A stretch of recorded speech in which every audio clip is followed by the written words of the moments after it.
Hello everyone, welcome back to another episode of r/slash Tales from Tech Support. In today's episode, no one expects the Spanish Inquisition. Only $25,000 for a server? Let's get the $100,000 version, it's bound to be more reliable. If only we knew how to use it. How do you plan to reimburse me for this? My first week on the job. Before we get started, make sure to subscribe so you will never miss a video. So let's get started. No one expects the Spanish Inquisition. My first job out of college was a catch-all position. I'm an aerospace engineer with a minor in mechanical, and I've worked IT my whole life before I graduated, so they had me consulting on design, drafting, modeling, programming, everything. So I'm working at a small aerospace company making a system for light aircraft, hence my FAA story here. One of the things I had to do while I was there was design a database to track all the paperwork and keep track of everything that we made / tested / sold for a 5-year period. So I do. Spend about 6 months getting everything ironed out to the point where I could roll it out to the office, like 5 whole users. I sent a 1-page document with it on how to operate it, and tell them that if they have an error, they are to click on nothing. I put a lot of effort into error reporting. This was my first ground-up SQL program, and it integrated a lot of external functionality with Office documents, PDFs, automatically printing reports, etc., so there were a lot of moving parts that could go wrong. They didn't listen. So I sent out a link to everybody that would update the program on their computer, with the only explanation being improved error reporting functionality, and tell them that their old program will no longer work, so they have to update. Fast forward to about lunchtime when I suddenly hear the old Monty Python line, "No one expects the Spanish Inquisition," at maximum volume from down the hall, closely followed by H*LYSH*T and a few other choice surprise expletives. I quickly hop out of my seat and walk down the hall only to find my boss is sitting about 4 feet from his desk looking a bit pale as I walk in and try to not laugh. "Boss man, what the hell just happened?" "Me, you hit an error." "Boss man, but why did it yell at me?" "Me, because nobody was telling me what errors they were getting, so I rigged up a notification for myself." And this was the simplest solution to the problem. What the update really did was add a few lines of code to set the system volume to 100% and play a .wav file at full blast, so I would hear it, and I could come talk to the user about what they were doing when the error occurred and read what the error said. Needless to say, they were less than thrilled with my improved error reporting functionality, and I told them I'd take it out as long as they continued to report errors to me, and they gladly complied. Only $25,000 for a server? Let's get the $100,000 version, it's bound to be more reliable. If only we knew how to use it. Scene: I was working in IT in the early 2000s. I had cleaned up the company's core network, getting rid of the 10 megabits hubs, and now the company realized it was time to tackle the big enchilada, the ERP system. The setup in which stupid decisions are made. This system was critical. Through it ran all the company's financials, HR, shipping, parts processing, etc. And I promise I am not making this up, it quite literally ran on a system that was the size of a washer/dryer set and was so old it didn't even support ASCII. A steady parade of tech, well, one tech that still understood it, came by to service the line printer, the tape drive, etc. A committee for evaluating replacements was formed. After sitting through presentations by various sleazy ERP salespeople, a product was duly chosen. As luck would have it, the consultants that sold and installed dollar product also sold and installed hardware. And the company's hardware they sold, IBM. Dollar consultants duly produced a quote for a $25,000 server. It was nothing special, a regular rack mount job with RAID. The sort of thing that one would have gotten for $10,000 or less from Dell or HP. It was going to run Linux. I knew Linux, but thought we were getting ripped off. Cue conversation at a committee meeting which somehow I managed to attend. Me, I'm concerned about the price. Dollar manager, I know. Can you really get quality for only $25,000? $VP, right. Our last server cost over $200,000. Me, we could have the same for $10,000. Consultant sees his boat going down the toilet and gives me the evil eye. Manager, what if we got two? Then we'd have a backup. Consultant starts to look excited. $VP, that's still only $50,000. Are we sure we're not buying something so cheap it's dodgy? Consultant starts to look very excited. Consultant, you know, we're an IBM reseller. We could sell you an AI Xbox. It's like what you're used to. Consultants duly provide a quote. They clearly put everything they possibly could into it, plus a generous profit margin. Managers are still concerned that it's too cheap.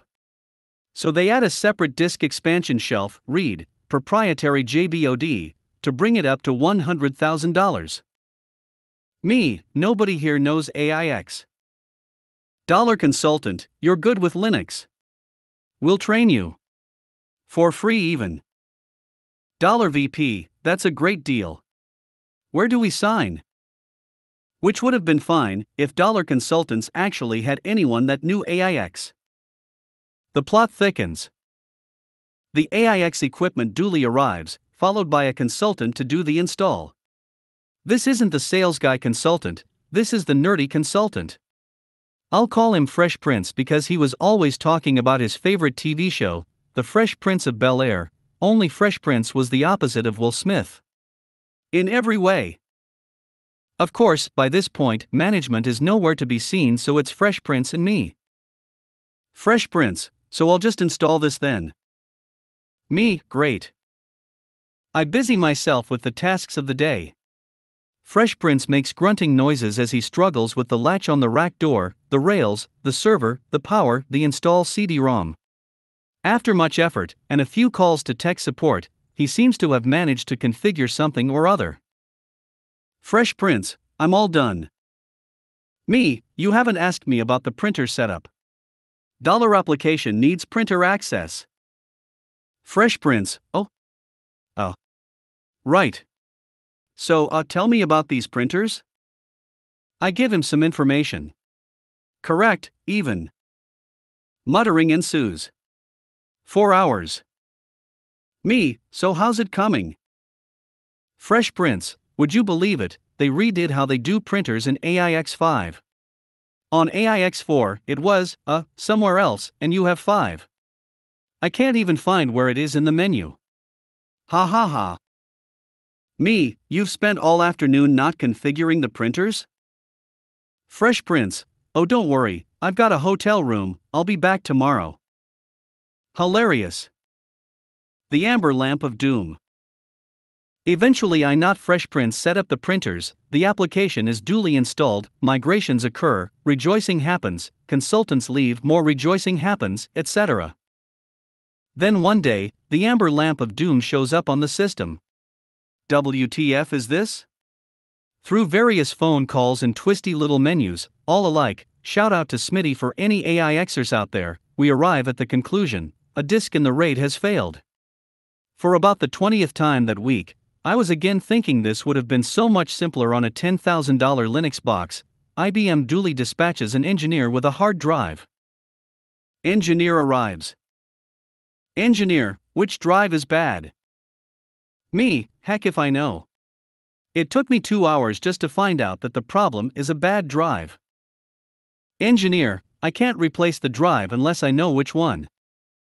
Me, I was sorta hoping you could figure that out since you're from, the people that made this thing. Engineer, that's not my job, but as a favor to you, I'll see what I can do. Engineer calls support. An hour-long conversation involving many more twisty little menus ensued, while I eavesdropped and took notes for the future.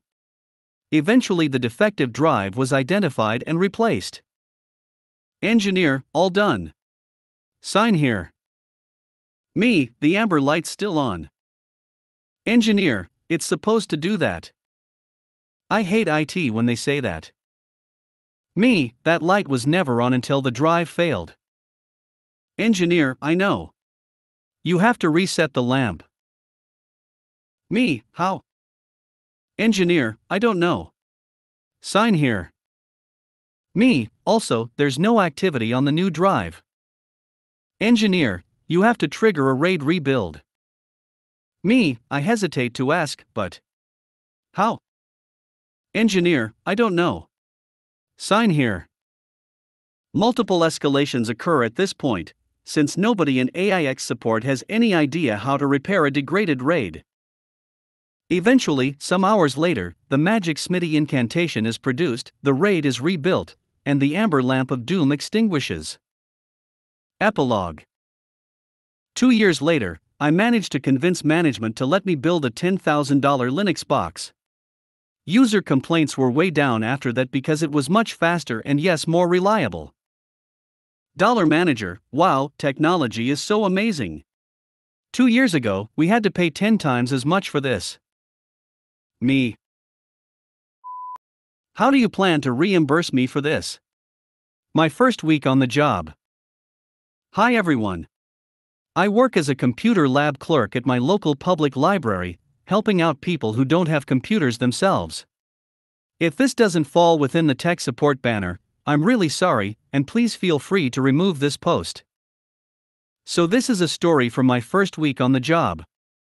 At this point I had only really shadowed my coworkers learning about the software we use to monitor printing, computer activity, etc. I was feeling pretty confident when my turn to be at the desk by myself came around, and most of the day went by pretty smoothly. Until Hottie Blonde came in.